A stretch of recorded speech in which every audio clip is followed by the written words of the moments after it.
Warning, this content may be upsetting or disturbing to some audiences. I tried to push him off but he kept pushing me down until I gave up fighting. 10 terrible confessions of Reddit, especially the last one is super messed up. When I was pregnant I found out my unborn baby had Down syndrome, so I had a termination and didn't tell anyone. Recently I terminated my pregnancy after finding out my baby had Down syndrome. I was 14 weeks pregnant and at that point I hadn't told my husband, as I only found out 2 weeks prior that I was pregnant in the first place. I found out the results after I had a CVS scan. I was completely devastated because I wanted the baby, but I just don't think I could raise a child with Down syndrome. I know it can be so rewarding and humbling, and in some cases children aren't affected a lot by it, but I couldn't take the chance. I'm not prepared for it. I'm not sure how others would have handled this situation, but I only did it in the best interests of myself, which may be selfish. I have a heavy feeling in my heart and a guilty conscience. I think I'm going to have to go to the grave with this, even if it eats me alive. My family are strong Catholics and are heavily against abortions. I just jacked off in front of a meth head. I broke up with my fiancée about a week ago. Since then I've been trying to hook up, but tonight I went a bit far. I was walking home from a night out with beer and pretty not meth head girls. I wasn't quite drunk enough to seal the deal, so I went home. After I got some food I was walking home and that's when I saw Felicia. She's not bad looking. She looks like she's done meth a bit though. She asked for food as I walked by, so I said F it and shaded my food with her. I went and bought some beer and smokes and we sat by the river for a while. The whole time she never made sense. Not at all. So we went and sat by the river for a while and drank some beer and I listened her ramble. Eventually I asked if she needed money. I asked about 5 times and then I asked if I could see her boobs and jack off in front of her. She said, "Well, no one's stopping you." She said she was kind of turned on and she showed me her boobs and then let me grab her nipple. I jacked off while she watched and then I went home.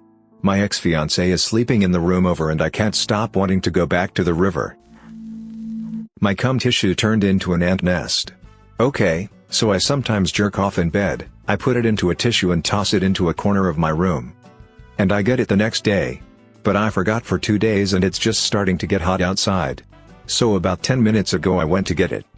I went to pick it up and I was just shocked.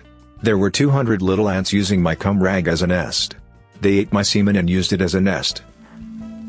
I didn't have sex with my Tinder date because of her poor hygiene. I met up with her and she looked nothing like her Tinder profile. The plan was to go to my place and watch a movie. I felt bad, so we did that anyway. While she was there we started talking about Tinder. I jokingly pointed out that her photos looked nothing like her. She let me change them to resemble her more. After that we started getting into the sexy stuff, which I didn't really want to do, but I haven't had sex in a while, so I thought why not. She took off her pants and I smelled something very weird. I assumed it's something outside, so I closed the window. After a few minutes I took off her panties and I noticed the smell was coming from her female parts. I quickly looked at my phone and told her I have to get to work. I walked her to her car and ran back home. She messaged me for a couple of weeks after that until I blocked her. I love watching my old classmates get fatter on Facebook. I grew up obese, maxed out at around 290 pounds in high school. But now in my late 20s I am 5 feet 11 inches and 185 pounds give or take. I obviously encountered a lot of bullying growing up, as well as being ostracized socially. I was always the fat kid of any friend group. I didn't excel in my professional life like some of them, I don't take extended trips to exotic foreign countries like some of them do, but at least I learned how to keep my weight in check. And I love watching the people who used to treated me bad get porkier every year. I was a racist for a large portion of my teen life.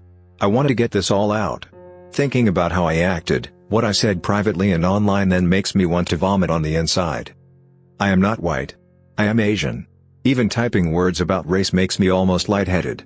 I was an introvert. I was a depressed butthole of a person and it made me feel better trashing other people for something they cannot change. I apologize, I do not wish to share the things I said. I can't even bring myself to typing without feeling weak.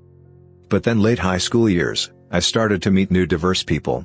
I actually went out and made friends. I realized not everyone acted the same way and there are always going to be good and bad people. I know there might be more posts like mine, but I just need to get mine out because I'm losing sleep over it. Imagining if I said any of those things to my friends just fills me with dread. I'll never forgive myself for being like that, but I'm going to move on. I'm going to change myself. Thank you for whoever took the time to read this. God have mercy on me. I had sex with a patient. He has been my patient for 2 years now. He comes in once a month, sometimes more if something is going on. It's not like I've purposefully fantasized about him or anything, but he is very handsome and successful and it's impossible not to notice.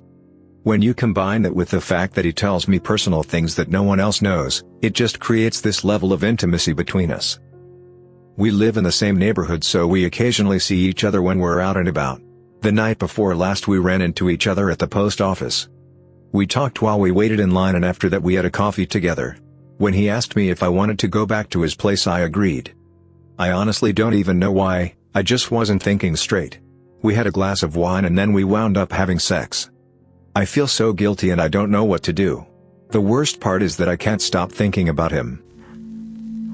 I masturbated using my cat when I was a teenager. We had 2 cats. One was a big orange tabby, and somehow through my sexual frustration he ended up on my genital. This happened repeatedly for weeks. I would close the door, get hard, take the cat and hold him upright as I rubbed my penis up and down on his stomach. I never did it hard or injured the cat, but I did come on him sometimes.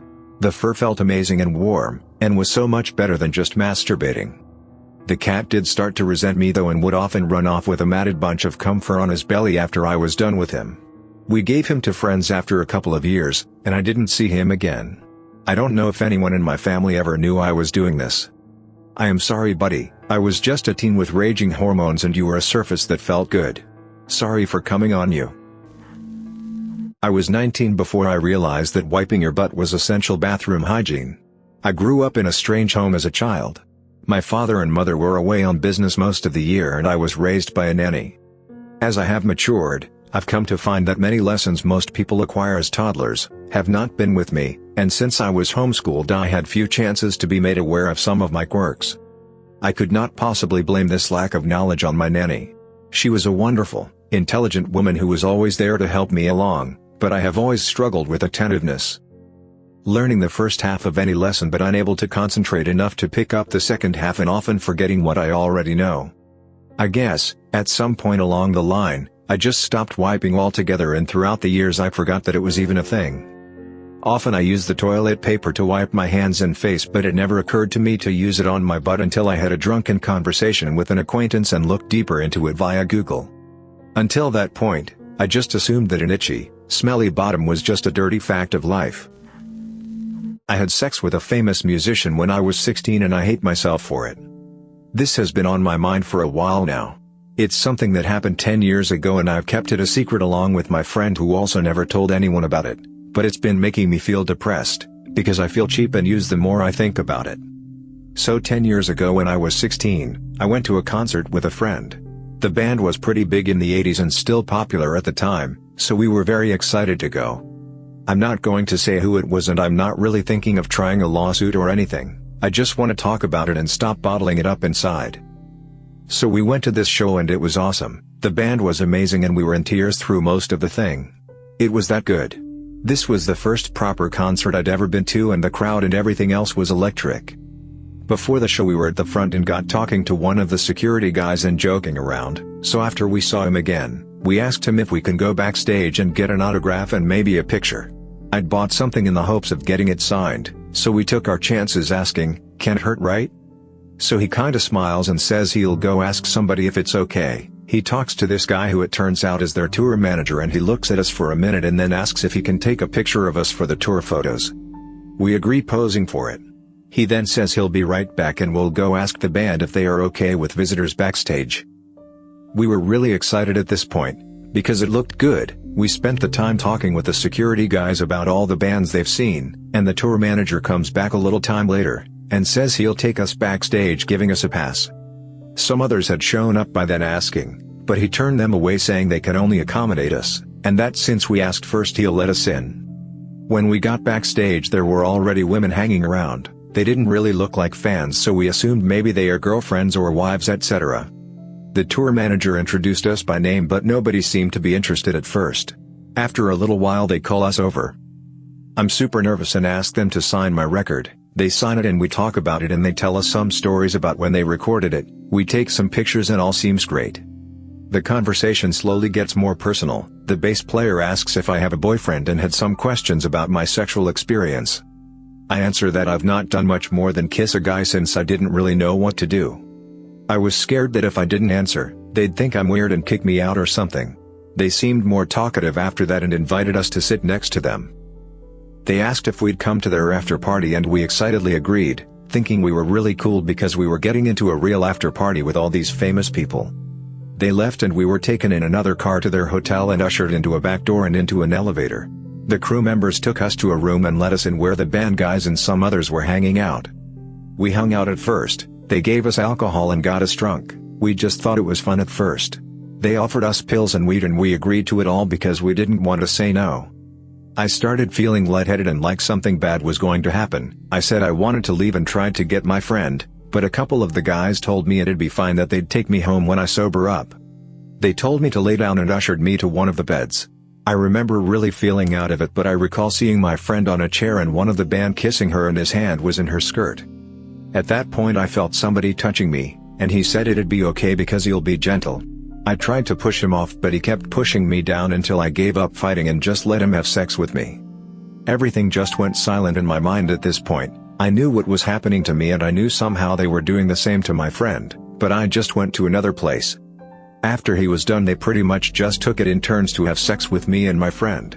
After a couple of times I was sitting up and felt sick. Somebody gave me some medicine and said it'd make me feel better.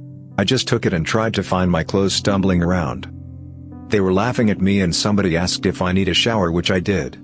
There was like a door between two rooms, and one guy, who I guess was one of the crew members, pulled me in the other room and said to use the shower there. He was commenting on how I have a nice body, and as I got in the shower I got really dizzy and blanked out. I felt somebody get in there with me and I assume it was the same guy. He did stuff to me and I lose time there.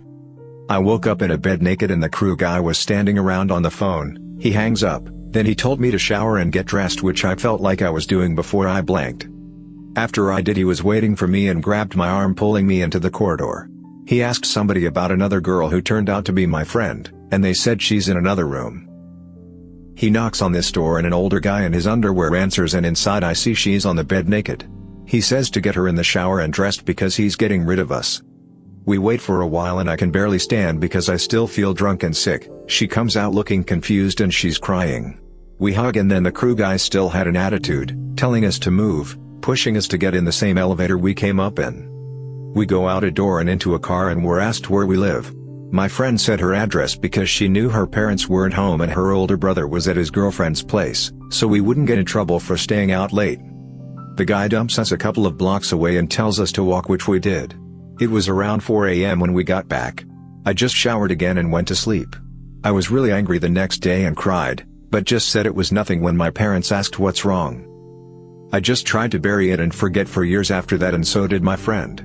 We never even spoke about it after that day, we just agreed to forget it. Some stuff triggered my memories recently and I keep having flashbacks to these guys all standing over me laughing while they hurt me. I guess they knew I was just another stupid teenage girl impressed with a little star power that they could manipulate, and they took full advantage of.